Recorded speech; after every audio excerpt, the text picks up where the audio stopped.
My name is Keanu. It's good to have you, Keanu. Welcome to Zero Hit Points, everybody. It's the Wednesday of June 21st. I'm Ryan Miller. He's amazingly lifelike. He's Matt Amberg. I'm not dead-like. I feel like we just did this. The podcast? Yeah. Talking? No, that we definitely have not just done, unless does texting count as talking? You know what? I don't want to get into the philosophical standpoints of what's talking. Can we have 1 week where we don't? No, I hear you. Okay, that's fine. That's understandable. This will be the least philosophical episode we've ever done. Let's put it that way. Welcome to the Zero Hit Points Quiet Hour. I don't know if that would be better. That would be better. Okay. I don't know how you just put your finger on my lips, but you did. They're really wet too. It's so bizarre. Like it's like, but it's not like it's like Vaseline wet though. Give me some warning next time. Maybe I can return the favor. I don't know. Which is one of my favorite parts of any movie. Actually, I immediately like the movie goes up like 5 points when that happens in any movie. I especially like it in comedy movies where they purposely put their finger way too hard on the face. Yeah, way too so it's hard. like, yep. like spreading inside the mouth a little bit. Yeah. They're like tickling the palate or the nose. There's an orifice involved. And let's discuss this orifice thing real quick. No, not the but just one. Here is a philosophy. This is a philosophy that people have. This is something that's passed down from generation to generation. I know I've heard it. I'm certain you have heard this. The philosophy of you can pick your nose, you can pick your friends, but you can't pick your friend's nose. And what I would like to say to that is incorrect. Thanks, Mom. If they're your friends, they'll let you pick their nose. Actually, no, I take that back. My mom's was when going to the movies, you can pick your friends, you can pick your seat, but you can't pick your friend's seat. I guess it still applies. Yeah, no, it's still. You know what? That one I might not disagree with the philosophy on. I am not a huge into the whole butt thing, but you know what? Speaking of going to the movies, built-in segue, where did you pick your seat this week? On my couch. I did not. So if you listen to the E3 cast, sorry about that whole music thing at the beginning. Not a great choice. If you also on the other hand, do not apologize. You don't. If you also listen to it, you may have heard last week and the week prior, I was gone for a majority of that time. I was up in Seattle visiting my son, who graduated from the University of Washington. He's educated. So we did not attend movies. I did watch a movie on the way home or when I got home, and it's fine. It's a movie. I've seen it. But this is... Oh, did you want to know what it was? No. Yeah, I didn't think you did. I thought for a second you were going to tell me about the movie you watched on the flight home, and that I was like more excited. Yeah, I did. Now I feel like the thing is, I didn't watch a movie on the flight home, so and not even that good. Then it wasn't. It was not that great. It was not that great. So Samuel L. Jackson wasn't in this movie, is what you're telling me. That's all the information I have so far. So I had, because I had spent time in Seattle and spent a whole bunch of time with my son. My son's really into professional wrestling, and he and I used to watch together all the time. And when I just don't have access to that anymore, so I don't really see a ton of it. Sure. But I decided to watch the movie Ready to Rumble, which is a movie that he and I watched a bunch of times. I saw it a mess of times when I was younger. I love the movie. It's real dumb. It has it stars. I use that word loosely because they're not real actors in this film. David Arquette and Scott Conn are your main characters. Oliver Platt also has a huge role in the movie as their favorite wrestler, Jimmy the King. Where did I just see a trailer for this movie? I don't know. Did you share it or something? No. This is weird. Does David Arquette's part, is he like jumping around on the floor all weird like or something? Well, it's David Arquette, so pretty much. Okay, I mean, stupid question. This movie came out in the late 90s, early 2000s. And the whole movie, like the novel thing about the movie was that they built it with wrestling in as the thrust of the film. So there are a ton of wrestlers that do have cameos in the movie or have parts and stuff. Good. That's the way to do it. No.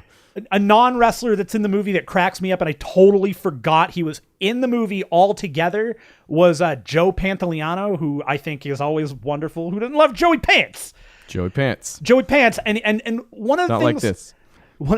Sorry, Switch. One of the things I love about Joey Pants is he can go a lot of different directions. He's got a little bit of breadth to his acting abilities, and in this movie, the bottom of the barrel. Joey Pants like this, or he's Joey Pants like that. Yeah, You're like, either way. He has this terrible gimmick, like the whole way they made him the manager / promoter of WCW, and he's got this terrible long like hair and ponytail thing going on for him, and he wears like a Crocodile Dundee hat, and he's got kind of this like brown leather jacket. Sounds wonderful. Yeah, it's a really goofy movie. The opening scene between David Arquette and Ahmet Zappa, who, yes, one of Frank Zappa's like 4 or 5 children that have bizarre names. Yeah. I mean, not as weird as Moon Unit, but... I was going to say, yeah, we haven't even got the Moon Unit or... Dweezil. I always like Dweezil's... It's his real name. His real name is Dweezil Zappa. Like, You can't even, like, abbreviate it. Yeah, no, you can't. Dweez. But that whole opening scene with him and Ahmet Zappa, that sets the tone for the movie, where it's the most obnoxious like insults thrown at each other. They're at a convenience store, and Ahmet Zappa works at the convenience store, and David Arquette's like, oh, I gotta get a refill on my Slurpee or my slushie, whatever it is, but I don't have any money. So he sticks his hand in the bag of his pants and basically does the Mallrats thing. Would you like a chocolate covered pretzel? Sure. That thing, except he holds the drink up and he's like, yeah, so something's wrong with your slushy machine, and jams it in his face. And he, I'll replace that for you. And then he takes it and throws it out. And he's like, but I got to ask, how'd you finish half of it? And he's like, yeah, I choked down most of it. Last little bit, though, couldn't get through it. And then Macho Man Randy Savage shows up. So what are you going to do? Well, I mean, if he didn't, I would kind of worry. Yeah, I would question the legitimacy of this movie. I've forgotten the title, too, already. Ready to Rumble. Ready to Rumble. Yeah, it's very funny in a really poor way. Like a really poor decisions in general. Like 0HITPoints.com. Yeah. That's pretty much it. I will say, okay, might be enough. I will say this. So just to pad out some time, and because I think it's real funny. Okay. I did continue. I've been following through with my DC TV shows. I'm at the 3rd season, couple of episodes in of Arrow, and that's going wherever it's going. It's fine. More interesting though, I am sounds like Arrow. I am picked up. I'm into it. It's fine. Like, it totally works for me as a show. It's just fine. There's nothing. That's the active word for a DC TV show. It's fine. But have you seen the new DC TV show? It's fine. It's fine. Have you seen the old one? It's fine. Fine. Look at these fine TV shows. Yeah. But I kept going with Legends of Tomorrow. And it's getting better. Like that cast is gelling. I'm still like 6 or 7 episodes in. It's gelling. They are leaning on a lot of the goof more. It's definitely not nearly smart, as self-serious. They do give themselves sincere moments, and they work. They work really, really well, which actually I think is my description for Supergirl as well, for at least the first season, where they kind of lean a little bit on some of the more goofy aspects and have fun with it, but there are sincere moments that work within the context of what they're building. Sure. Mm-hmm. And again, the Flash. So with Legends of Tomorrow, one of the things that I'm enjoying is that they are jumping through time. So they go back to the 70s and they did a whole bunch of cool stuff with the look and everybody's costumes. They jump to the 80s. And then at one point, they think they're going back to a certain point, like 2025 Starling City. But it turns out it's like a whole nightmare zone where like the world, the city's just been decimated. Oliver Queen is dead. Felicity Smoke took over for Roy Palmer, and she moved all of their tech stuff out of Starling City. one of the cool things about that was seeing them do the full crossover where Oliver was actually there. They gave him terrible gray hair. They gave him an awful gray beard. They had his left arm was gone. So when he does finally become the Arrow again, the Green Arrow, so he has like a mechanical arm. And you haven't even seen Flash from the future. Which, and thankfully I'm very aware of how that works out. And I still like... Whoever designed the Savitar costume needs to just never work in costume design again. That was decent for a couple episodes, and then they got closer to him, and then said it was a suit, and then like they emphasized that or something. I don't know. Yes, it's a bulky, nightmarish like. And it's it's nightmarish because it's dumb looking. That's why. It is. It doesn't. Yeah. But Legend. So that episode was another one of those like. Kind of a turning point episode for me where you get a little bit of sincerity between the group because there's a few things going on. They're dealing with the fact that within the first few episodes, Hawkman is killed, but Hawkgirl is still a driving force. You get the whole Roy Palmer being he's a goofy tech guy who's kind of oblivious to what's going on around him, but he's very intelligent and fun to listen to. And I really like Brandon Routh. I think the guy is a lot of fun to watch. He plays that role real well.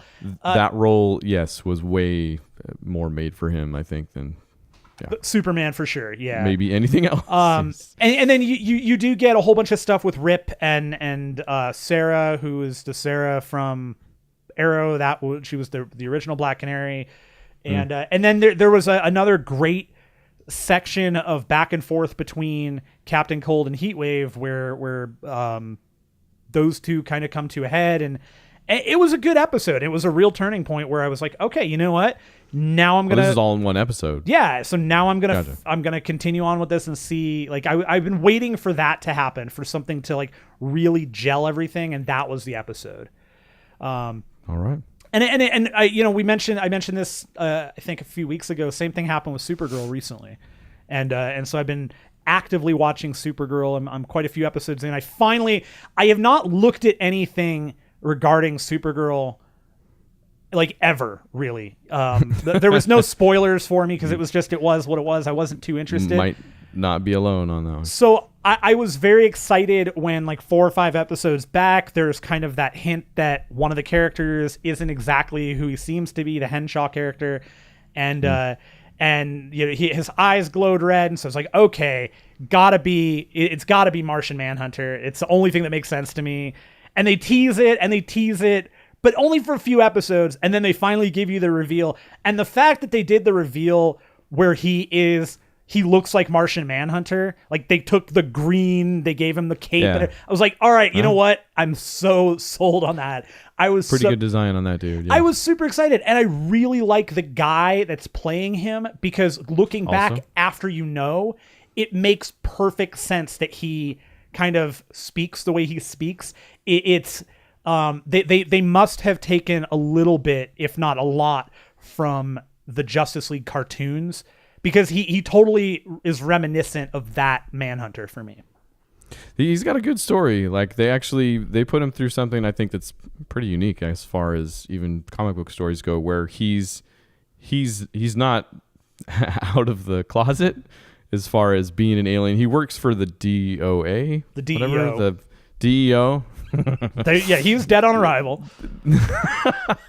They're defending the world from aliens, where he is himself an alien. So he's righteous, doing it righteously, but he hasn't come out as an alien himself, because he's for different various reasons. So anyways, they give him this arc where I think Supergirl is the one that pushes him most of all about, being who he is and using that to do good and not be afraid of stuff like that. It's pretty interesting. Like he is a good character. One of my favorites from that show for sure. Yeah, and that show, like I had the turnaround on Callista Flockhart where I did not like her the first couple of episodes, and I get a couple of decades. I've never had an issue. Like, she was just that Ally McBeal never. I watched the show twice. She married Harrison Ford, and we all kind of hated her for it. All right, it was. You know what? It's the fact that say it. It was the fact that she seems to have influenced his requirement for an earring that just throws everything off. Still not sure. Like, what the statement we all thought we were going to be her, and she just we all wanted to marry Harrison, and thanks, Callista. But her character turn worked out. It's working well for me. I like that. Right now, in the just for like for you, anyways. I'm at the point where she, Supergirl's aunt, has come back with her evil, quote unquote, boyfriend, husband, whatever, and they're trying to save Earth, which they keep doing flashbacks to where they tried to save Krypton, but they killed a bunch of people, and then that's the main push of the season. That'll take you to the finale.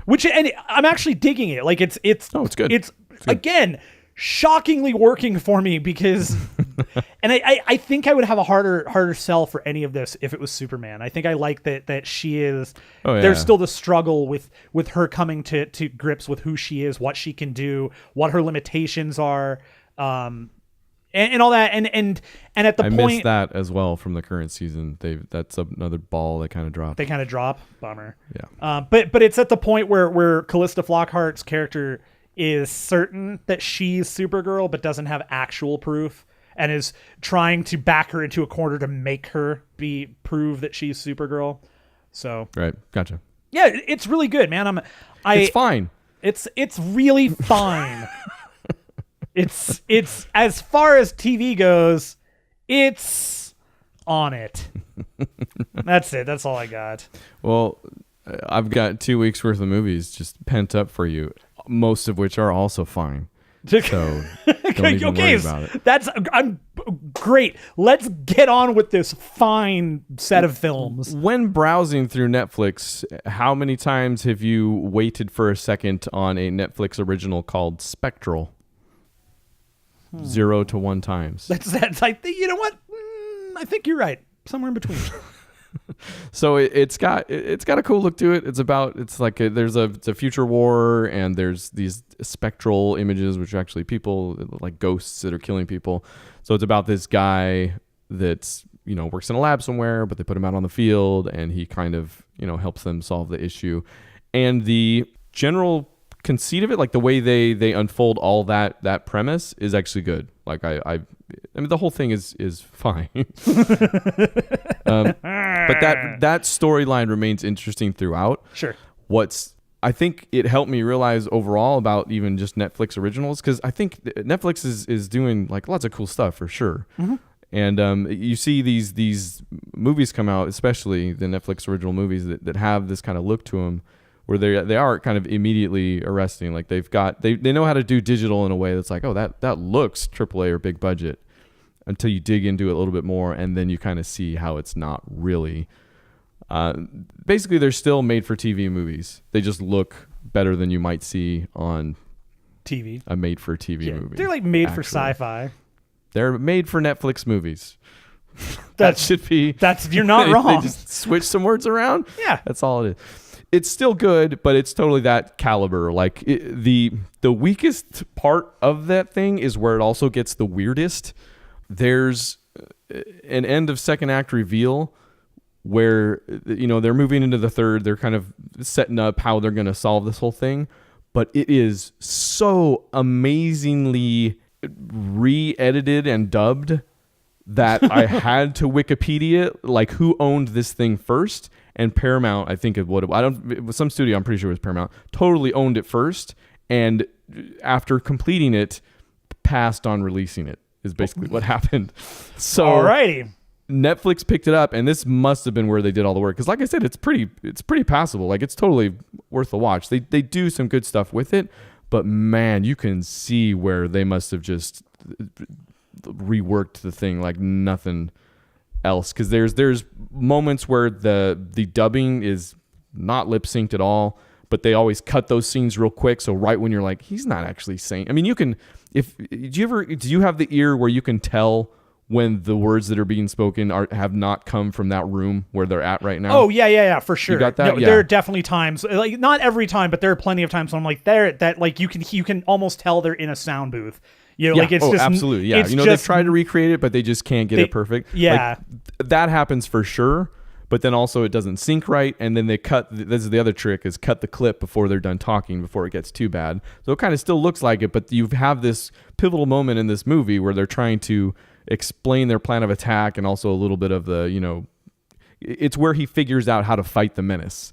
So you get a little bit of, you know, what are these things exactly? With this is how we can actually beat them, but all done in this way that's overdubbed and edited quickly, you know, because you can't stay on anybody for too long, shot from behind, so you get a lot of the pivotal explanation from the back of some dude's head, sure, you know, while he's saying it, which even that you can tell doesn't match sometimes. There's like a head movement to your jaw, right? Yeah, they're kind of like, yeah, exactly. So it's bizarre in those moments, and that's where you gotta kind of take a back seat a little bit. It's suspend your disbelief even more. Otherwise, it'll take you right out. But it gets back on track quickly enough, and it gets into the final quickly enough that it was still a good watch. Like, it was still cool. Nice. Yeah. But, yeah. Who's in it? Anybody? Is it just random? Well, actually, Emily Mortimer. I thought she does a great job too. She's cool. Okay. I like her. I like Emily Mortimer actually. Great deal. The main dude, the main army dude, there was a father-son team in Pacific Rim.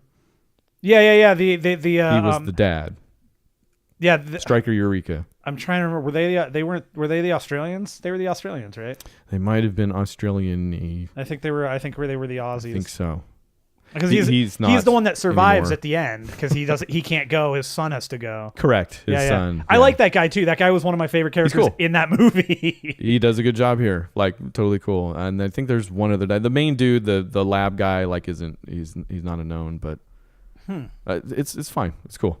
It's fine. Movies are going to get better as we go, so don't worry. All right, calm down. I finished my Stephen Chow trip pretty much. I think he actually has one more movie out there, but for some reason when I looked it up, I didn't feel like I needed it to complete my Stephen Chow trip.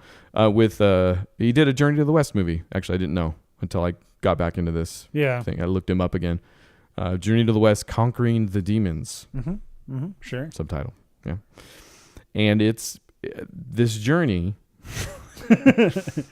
westward, wherein demons appear. It's cool. It's maybe fine. Like structure. No, we're better than fine now. We're getting better than fine. Okay, we're fine plus. It's just bizarre. Like, I mean, his stuff is bizarre, but this is like the actual story construction is just so weird. Like, stuff kind of follows, but in a weird, and there's this love story where the girl wants him real bad, and he like is standoffish, the main kind of character guy. But then it resolves. That doesn't resolve real well, but it's still weird. It's worth watching. He still gets his characters in there. Like, there's one dude that it'd take me too long to describe the actual situation, but he has rigged a fake like blood gushing mechanism from his neck. Sure. Because they're trying to fool the guy into thinking there's some death going on, but he can't get it to stop.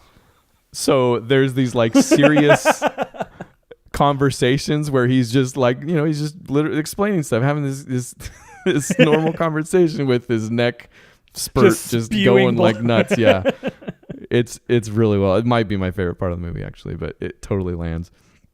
And there's some other characters. The demons are kind of fun. The stories they give them. It's the main dude. They give him this demon hunter story where he wants to be a demon hunter, but he's kind of odd man out. But then tell me if this sounds familiar. It's a Stephen Chow movie. He becomes the best one, you know. Weird. Yeah. So that sounds like something only true chowderheads would know.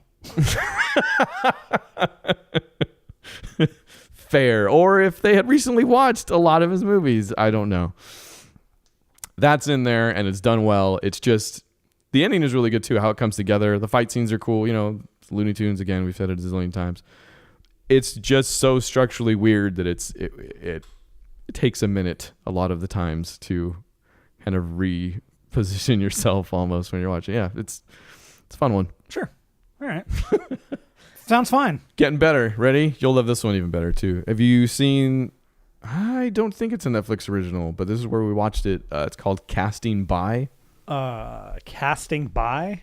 Casting by. Like as in, is this about casting directors and how they cast films? It is. I have not Yes. seen that. That's totally up my alley, and I would like it though. The title is actually a play on that because the whatever it is, the Directors Guild probably or something like that. If you remember, won't allow the term or even a credit for the term casting director. And they had the dude on there on the thing making his case, and he was kind of weirdly fine with how much of a jerk he seemed like most of the time. Sure. He's like, they don't direct anything.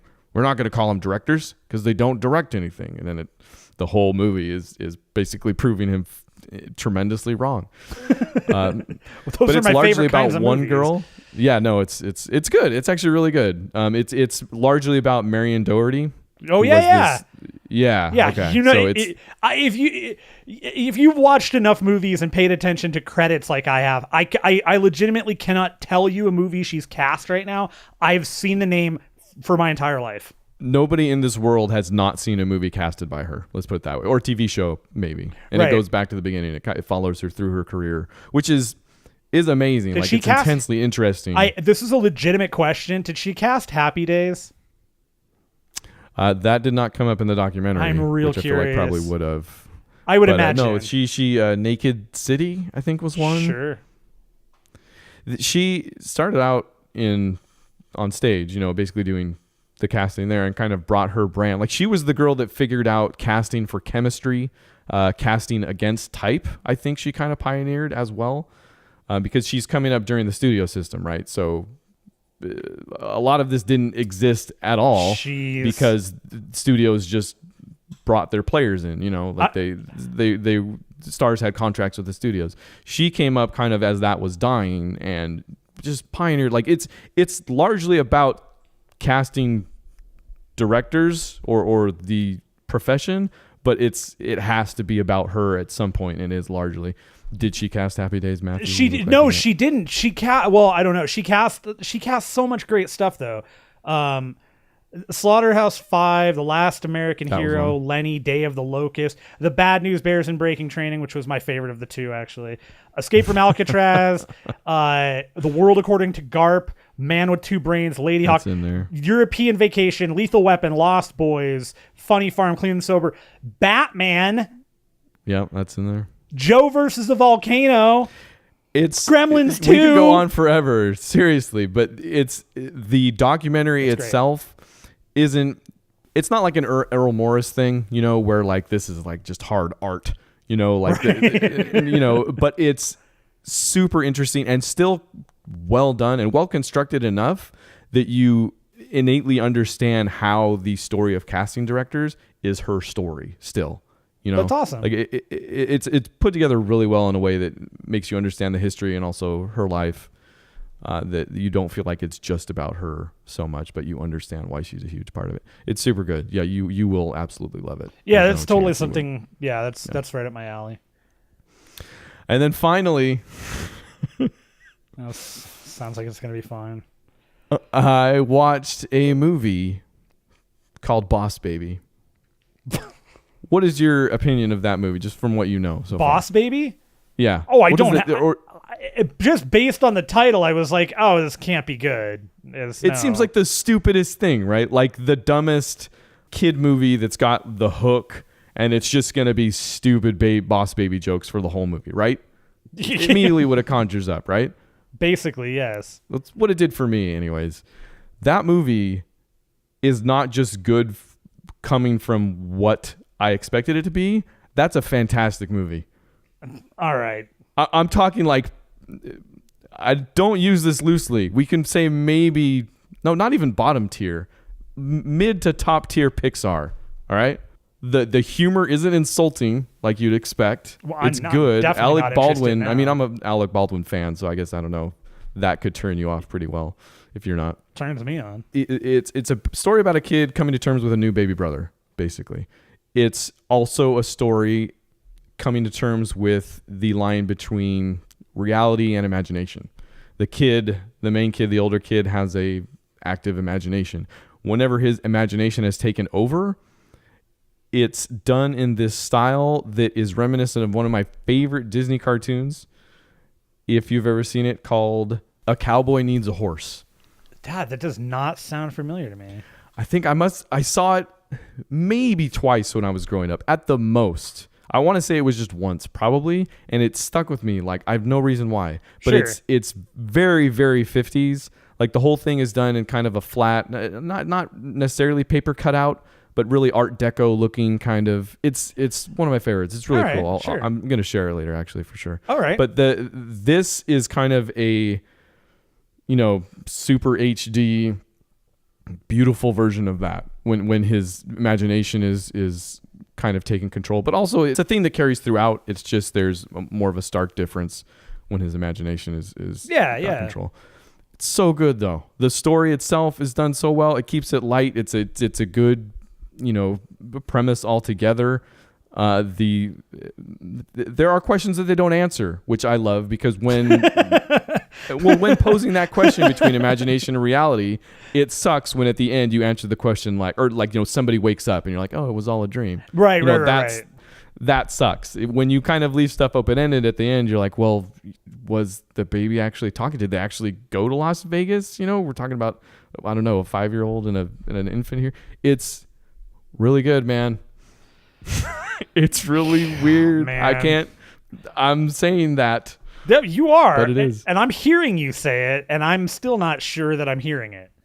I'm going to have to listen to this. I'm unplugged enough that I don't know how that thing was marketed. Like, I don't know if they did a good job kind of dispelling that just immediate belief when you see a movie called Boss Baby that you're like, oh, I guess the kids will like it or something like that. I don't know if they solved that problem in the marketing, but I'm unplugged enough that they certainly didn't for me. Man, that's a super fun, good-looking, good movie. That is a weird thing for you to bring up and tell me that you're super into, and I am going I am going to follow up. I'm super into Boss Baby. On this. Yeah, no, it's like getting knuckle tattoos, Boss Baby. Just I am freaking out right now. So let's talk about video games, because I was on vacation, so I didn't really play games. I did play a little Injustice when I got back. Absolutely nothing to add there other than I really like it. It's fun. Okay. I played a couple of mobile games. I say mobile the way I did because every time I played them, a little bit of bile came up. wasn't a pleasant experience. Wait, but you told me to play one of these. Now you know why. I wanted you to suffer through with me. One of the games was the we rate dogs or dog rate. Okay, yeah. I can't you remember teased this one last week. What the name of the Twitter account is off the top of my head. As soon as you see it, you'd know everything. They always rate the dogs 13 out of 10 and all that stuff. They rate dogs. It's 13. Almost always. It's a lot of.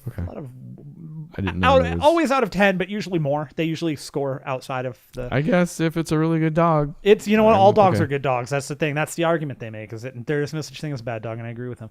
Do they rate every dog a 13? I think they rate most dogs higher. I don't know that all dogs are 13. Some might be more. So it's not even that objective. Like, they kind of they like dogs. They like dogs. It's really, it's definitely more of a we like dogs and deal with it.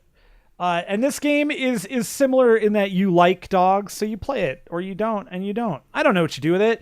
It's a what do you do with it? It's a game that's like at a it's not straight up and down. It's kind of at a slight angle. But you isometric? Kind of, but it's not exactly even isometric. It's very like it's a Diablo clone. Yes, but with dogs. You're just looting a bunch of so you're dragging your finger across the thing to direct the dog through parks, around objects and people running through the parks, and something gets in your way. You can jump, but you have to hold your finger on the screen so that your jump meter fills up, and your jump meter is a rainbow. So you jump meter and you jump over the river and you try and get as far as you can, and you collect dog bones, golden dog bones on the way, and you use those to unlock other dogs that don't seem to have any real stats. They just have different names and are different types of dogs. Dogs without stats. Dogs without stats. They're good dogs. The saddest phrase I've ever heard. The name of the game is Good Dogs, so it's fine. Another fine game was a game called Stars Path. This is the one I recommended to you. I like this game actually just because of the look of it. It reminds me kind of that Monument Valley type look. Yeah, it's kind of a very specific style. Another one I where would argue that it looks like a catch-up game that we've talked about before, Balls, that's trying to look like Monument Valley. Yeah, that is an excellent description. This is another one that this is isometric. You tap on the person your character moves, and a path opens up, and you tap to change the direction so that you're following the path. And if you miss left the or path, right, two directions. Yeah, it's just you're just tapping. You don't even have to. You don't tap to tell it where to go or to change the direction purposely. It just you tap it and it moves you in the right direction to get you to where you need to be. But you have to tap, let it move, tap again, and all that stuff. It's another fine game. They're both kind of the same idea of get as far as you can. And I didn't get very far with either of them because I got frustrated and quit. But I played them both, and they were free. And if you like free games that involve dogs or paths, try those games maybe. How far did you get on Star's Path? I don't know, like 40 gems or whatever it is. Okay. I don't know. Yeah, because it doesn't count. That was one thing that was kind of strange is it doesn't actually count the length you're going. It counts how many gems you walk over in the process, which are rarer than actual steps. It didn't grab me like anything. I mean, even like some of the catch-up stuff, like Balls, or even just it might be more closely related to Stack. Yeah, Stack or Pentecost. That's a good name. And two Pacific Rim references in one show makes it a good show. We did it. Pacific Rim jobs. That's what we do. Now it's bad. It didn't grab me like those great, or like Pac-Man 256 or Crossy Road might even be a better example. It just didn't have the stuff that made me keep going back to that one, and I don't know if I can even say perfectly why. It was just blah. It looked fine, sounded fine. I mean, it kind of mimicked that Monument Valley thing. Okay, it's a fine game. It's fine. It's a fine game. That's it. I don't even know if I go that far. It gets the seal of fine. It's probably fine for somebody. It's fine. Yeah, it was fine for me. I deleted it also. Yeah, it's gone. Both of them are deleted. I'm sticking with mobile though. Did you see this thing that somebody beat threes? Yeah, I am not only angry about it. I'm very I'm blown away. I haven't played it in a long time, so I can tell you how high I even got. Like what tile you get. If you haven't played threes, it's the tiles start 1 and 2, and you move them together. You can add them up, but they have to be adjacent in a way, and you have to shuffle them around in a way that you don't fill up your board and get stuck, and then game over. Game over. But I saw this dude beat it, so I was like, "Hey, it makes me want to play it again." So I went back to see if it was fun. Turns out, no, you can't beat it. Like that's not actually a thing you can do. No, so that guy could. Nobody else. It's cool. I'm glad they put that up there. Actually, that was fun to watch. I don't know. This is a theme.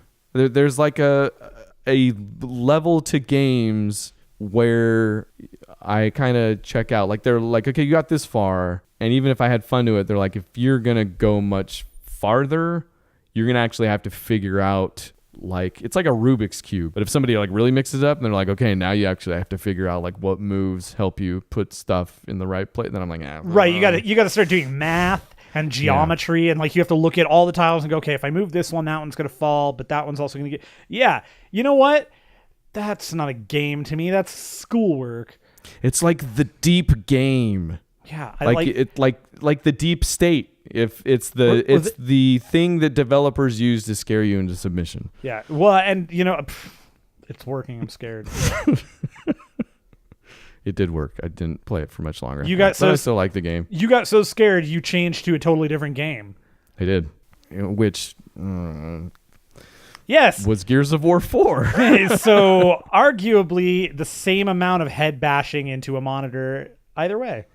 Man, so there was an update for Gears of War 4 called Rise of the Horde.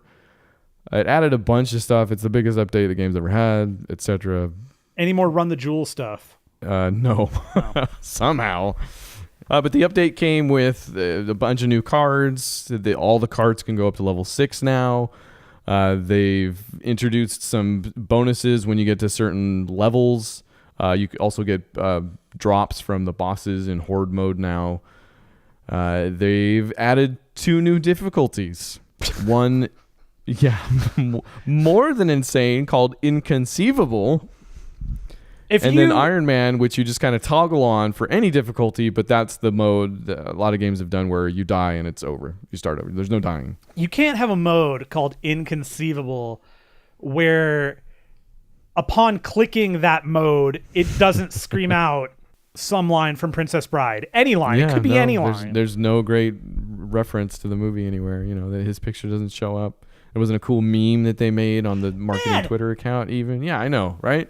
So all this update does, because we talked about how we kind of fell off of this game anyways. Not surprisingly, this update is for the money mode. This is the mode that they're using to buy packs and all this stuff. Yeah. Like, no surprise, they're concentrating on this thing. All this does is make the breakup mutual for me, basically. Serious. Like they're obviously doubling down on the hardcore fans. Like that's fine. Like who could you fault for doing that really it's ever? Fine. It dang it. It just means that we've moved on. Here's even more difficulty and a mode that makes it so you have to do everything perfectly. They basically just said, that's fine. We don't need you either, Ryan. This was totally, that should have been the name of the update, is that like the middle finger to Ryan mode. Like that's the update. Because it's everything you hate about games. Like especially that do it perfectly thing. Like that that's never fun for me either. So it's a bummer. I mean, I think we've talked about how that mode, I think, just hampered. Biggest disappointment in that game by far.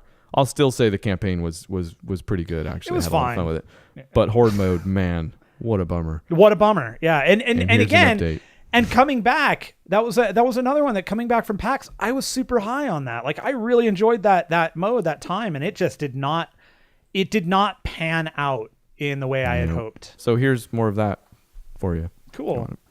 I might return to it. They're actually doing a double XP thing. Shut up.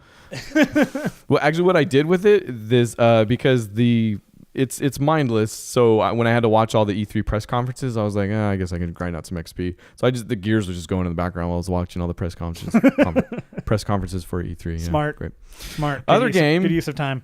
I finally got back into Infinite Warfare a little bit. I pitched it. Oh, you know what it was? It was Father's Day. I knew I could get a chapter, and I was like, hey, what if we don't watch a show? Because that's been the reason I've been dragging my feet a little bit on it. It's because my wife has been enjoying the story, and you can't always get a game in there. Father's Day, you get a game in there. That's what you do. Well, one of us did. That's true. I think it was the only game I got in that day, actually. Okay, so I have a question for you on this. When you're playing this, is Candy sitting there like the whole time while you're playing and like actually like watching? She's got her phone out because there's like the gameplay is a little bit less interesting than watching a cutscene. Right, but she's there waiting for the cutscenes to get the advancement of story. or paying attention to the dialogue. That's kind of because it's peppered throughout. Like that's. I don't want to say too much about it because I want to wait until I'm done to kind of give an overall, especially since this is going to be so piecemeal that it's not worth saying something every time.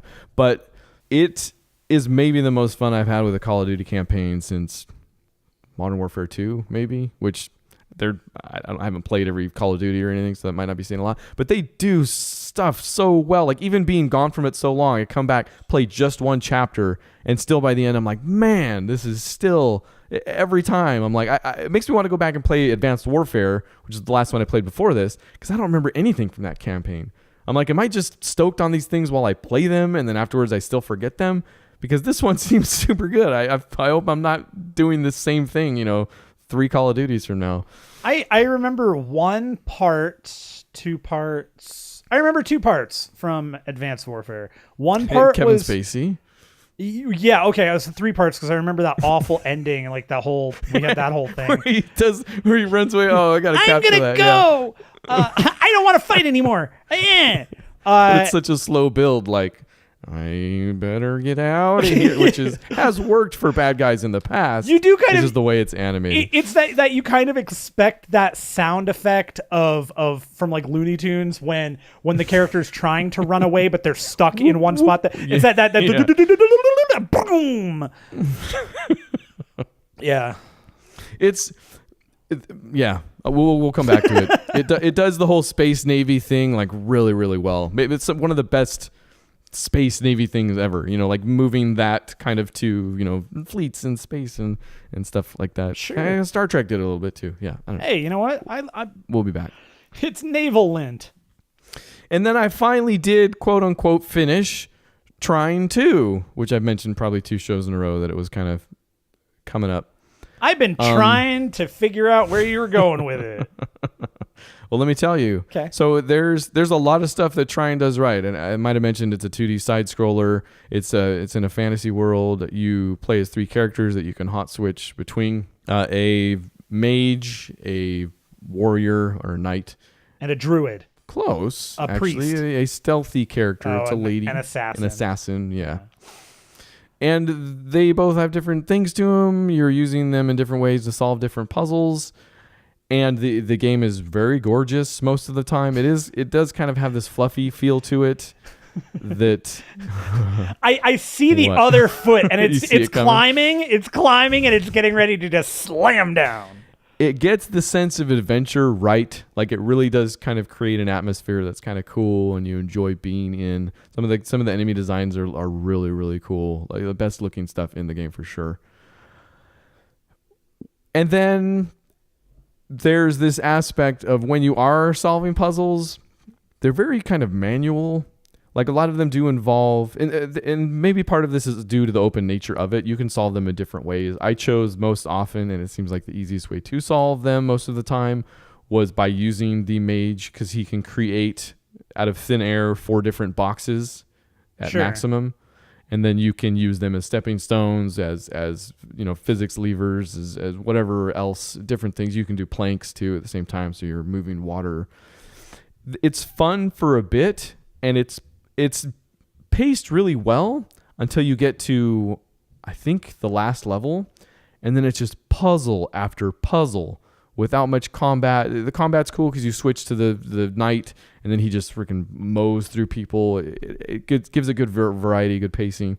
But then at the end, it's just puzzle after puzzle, and you have to doing them all manually. You literally create a box and then have to move it like you're moving a mouse cursor. So there's no snap to, right? Which is fun for a bit, and there's a freedom to it. But then one after another, and there's just they become more difficult as well. So not only is it more problem solving, it's harder problem solving. And I freaking deleted it. I was done. I did not finish it. Wow. That's how much I was over it. I was like, I get the idea of the game. I've seen the beauty. Like the last boss probably looks really cool. Maybe I'll go Google it later. But by the 4th or 5th or 6th puzzle, I was done. I was like, nope, that's it. It's good enough. That's funny. That must have pushed you too, because that's pretty rare. I don't do that a lot. Yeah, I like to finish stuff. And I'm not saying that that's not going to bug me a lot that I finish this a year or 2 from now. I don't know. But, no, you will. You'll go back to it, I'm sure. It won't surprise me at all. It's off the list. It's on the back burner at best. And that's it. That's last game. Maybe forever after that. I don't know. But that's also maybe all the news we have, because we did so much last week that we have next to 0 this week. 0 hit news points. That's why. Dang it. Look at it. There are a couple things. Okay. Well, let's do them in a quick manner of sorts. Where are you going with this? What do you want it to go fast, so we don't want to go slow? What there's a word for moving quickly, like in a flash. Flat? No, that's not. No. Are you thinking about doing it as a lightning round? Oh, that's a good idea. Yeah, all right, that's fine. It's your turn. Fine. Are you going to do a fine lightning round, are you? It's going to be okay. All right. So here's a couple quick things that in particular, this one, Crackdown 3. What? No, you can't. You're the one doing it. Oh, you're right. I give them to you. Give them to me. You don't take that away from me. I'm sorry. Regent Games has cleared up some of the confusion surrounding Crackdown 3's destruction. They did clear it up. Dave Jones, the co-founder, is what he said. The destruction that they made such a big deal about is only going to be in the multiplayer aspect of the game. And they just did a real bad job of explaining that. And then it's essentially two different games. And the reason and why I'm bringing this up and wanted to talk about this was because last week I asked, how is this going to work in the like single player or even the co-op when you've got not as many people playing that one mode, but you're still destroying an entire city? Here's the answer. You don't. And I'm super disappointed by it. You're disappointed that it's not going to be in single player, but it's still in multiplayer. But it's not in co-op. It's only in multiplayer. It's in the 10-player online thing where it's basically capture the flag where you're trying to destroy each other's buildings. Definitely losing a feature. Like, there's no way around that. I mean, they try to play it off like, oh, we were bad with our messaging. We kind of always meant that was it just for the multiplayer part. Baloney. They were pushing the whole like computing power in the cloud, and that thing has since gone off into the ether. So it's obvious that enough has changed with the direction of Microsoft. Even you could say that's just not something they could. I mean, which I guess is harder to say than we meant something else. The reasons they give are kind of the only one that kind of holds water is we want people to be able to play it offline. Right. Okay. If especially if you're saying that we're giving you computing power that's not possible without the cloud, then okay, that holds a little bit of water. But the answer is you just don't have all the there's an abbreviated system. There's a way to do it where it's still there. Maybe there's less polygons involved or something. Now, actually, I probably shouldn't even say that. See, then you start getting into the whole that's going to immediately piss off because you're gonna frame rate issues. Armchair designing or anything and that was too late. You're already doing it. But the other reason they gave was told zero water and is way stupider. They're like, well, also in the story, you're supposed to be protecting the city. Right. Shut up. Like, so you're not. You wouldn't make any sense narratively. I'm like, so because you care about narratives in your games, do you? And and then narratively, okay, so I can't. The whole thing is that we're rebuilding the city, right? Like after these idiots blew it up in the first place. Why? Yeah, you're dumb. It's also solvable though too. Like they put some ridiculous thing in the story that's like, nothing's going to stay destructed anyways. Like somebody's rebuilding the thing behind you or something. Like you can explain it away just as stupidly as you could.